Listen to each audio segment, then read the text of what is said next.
ଭାଇ ବିଜେଡ଼ି ଭଲ ନା ବିଜେପି ଭଲ?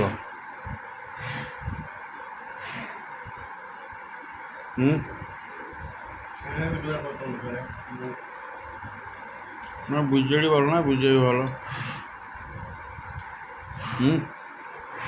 ଏ ତୁମ ଭିଡ଼ିଓଟା କେଉଁ ଜାଗାରେ ପହଞ୍ଚେ ଆମେ ଦେଖିବା, କେତେ ଲୋକ ଦେଉଛନ୍ତି ତାର କମେଣ୍ଟ ବି କରିବେ ଲୋକ, କେଉଁ ଜାଗାରେ ପହଞ୍ଚିଲେ କହିବେ। ଏବଂ ଭାଇ ଭାରି ବିଜେପି ଭକ୍ତ, ବିଜେଡ଼ିକି ଘୃଣା କରୁନି।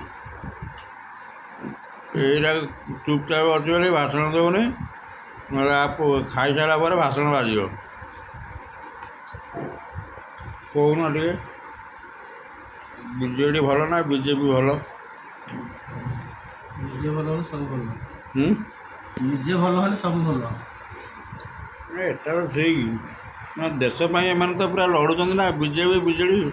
କେଉଁ ଶଳା ଦେଶ ପଡ଼ି ରହୁଛନ୍ତି। ଇଏ କହୁଛି ଭଲ, ବିଜେପି କହୁଛି ମୁଁ ଦେଶକୁ ଟେକି ଧରିବି, ବିଜେଡ଼ି କହୁଛି ମୁଁ ଦେଶକୁ ଟେକି ଧରିବି। ଆଜି ପର୍ଯ୍ୟନ୍ତ ବିଜେଡ଼ି ଶାସନ ହେଲା ପରେ 25 ବର୍ଷ ଗଲା ପରେ ଆଜି ପର୍ଯ୍ୟନ୍ତ ଲୋକ ବି ଇନ୍ଦିରା ଆବାସ ପାଇନାହାନ୍ତି। এটা ସତ ନା ମିଛ? ପ୍ରକୃତ ଗରିବ ଲୋକ ପାଉନାହାନ୍ତି। ପ୍ରକୃତ ଗରିବ ଲୋକ ପାଉନାହାନ୍ତି।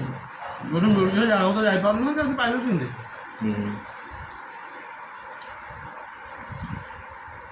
এটা ଶଳା ଖାଲି ମିଛ ବାହାନା, ଧଳା ପୋଷାକ ପିନ୍ଧିକି ଖାଲି ଲୋକ ଇଏ ହେଉଛନ୍ତି, ଲୋକଙ୍କୁ ଭୂତ ଦେଉଛି। କେବଳ ଗୋଟେ ଲୋକ ସେବା କରି ମୁଁ ଫଟୋ କ'ଣ ଉଠାହବ? ଭିଡ଼ିଓ ଉଠାଇକି ଫଟୋ ଉଠେଇବି? କେବଳ ଗାଣ୍ଡି ମାରିକି ନିଜେ ଖାଇବା ପାଇଁ ତା ବାଟ କରୁଛନ୍ତି, ନହେଲେ ଆଉ କିଛି ନା। ଫଟୋଟା ଉଠେଇଲେ ଭାଇରାଲ ହେଇଗଲା, ଅମୁକ ଏମିତି କରୁଛି ସେମିତି କରୁଛି, ସେଇଆ କରୁଛି ସେଇଆ କରୁଛି। ତମେ କର୍ମ କରିଛ, ଲୋକ ତମ ଫଟୋ ଉଠେଇ ଧରୁଛନ୍ତି। ତମକୁ କହିଲେ ଆକ୍ଟିଂ ଭିଡ଼ିଓ ଫଟୋ ଉଠେଇବ? ଏଇଟା କେବଳ ମା ଯାହା ନିଜେ ଗାଣ୍ଡି ମାରିକି ଖାଇବେ, ଗାଦିରେ ବସିକି ଦେଶକୁ ଲୁଟିବେ, ନିଜେ ଭଲ ଘର କରିବେ, ଭଲ ଗାଡ଼ି ଚଢ଼ିବେ, ଏଇ ହେଉଛି ତାଙ୍କର ଚାଲେ, ନହେଲେ ଆଉ କିଛି ନାହିଁ। ଏଇ ଡାକ୍ତର ଦୋଷ, ଯିଏ ବି ଯିବ ଭୋଟ ପୂର୍ବରୁ ମୁଁ ଏହା କରିଦେବି ସେଇଆ କରିଦେବି, କାନ୍ଦି ମୋବାଇଲ ସବୁ ପୁରା ତଳେ ପାଦ ତଳେ ପଡ଼ିକି ଗଡ଼ିବେ। ଭୋଟ ସରିଲା ପରେ ଆରେ ବାବା ହେଇ ଡାକ୍ତର ଦୋଷ ସବୁ। ସିଏ ତ କହିବେ ଆମକୁ ମୁଣ୍ଡିଆ ମାର, ଆଉ ଆମେ ତମ ପାଖରେ ମଦ ମାଂସ ଦେଇଛୁ ନା। ଘରକୁ 22 ଥର ଯାଇଥିବେ ଦେଖିବା ପାଇଁ, ତମେ 22 ମାସ ଦୌଡ଼ିଲେ ବି ତାକୁ 2 ସେକେଣ୍ଡ ପାଇଁ ଦେଖିବି ପାରିବନି। କହିଲା ତ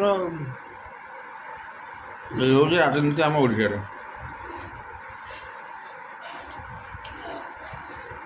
ଦେଖିବା ଭାଇ ଭିଡ଼ିଓଟା କେତେ ବାଟ ଯାଉଛି, ଟିକେ ଭାଇ କମେଣ୍ଟ କରିକି କହିବ ଦୟାକରି।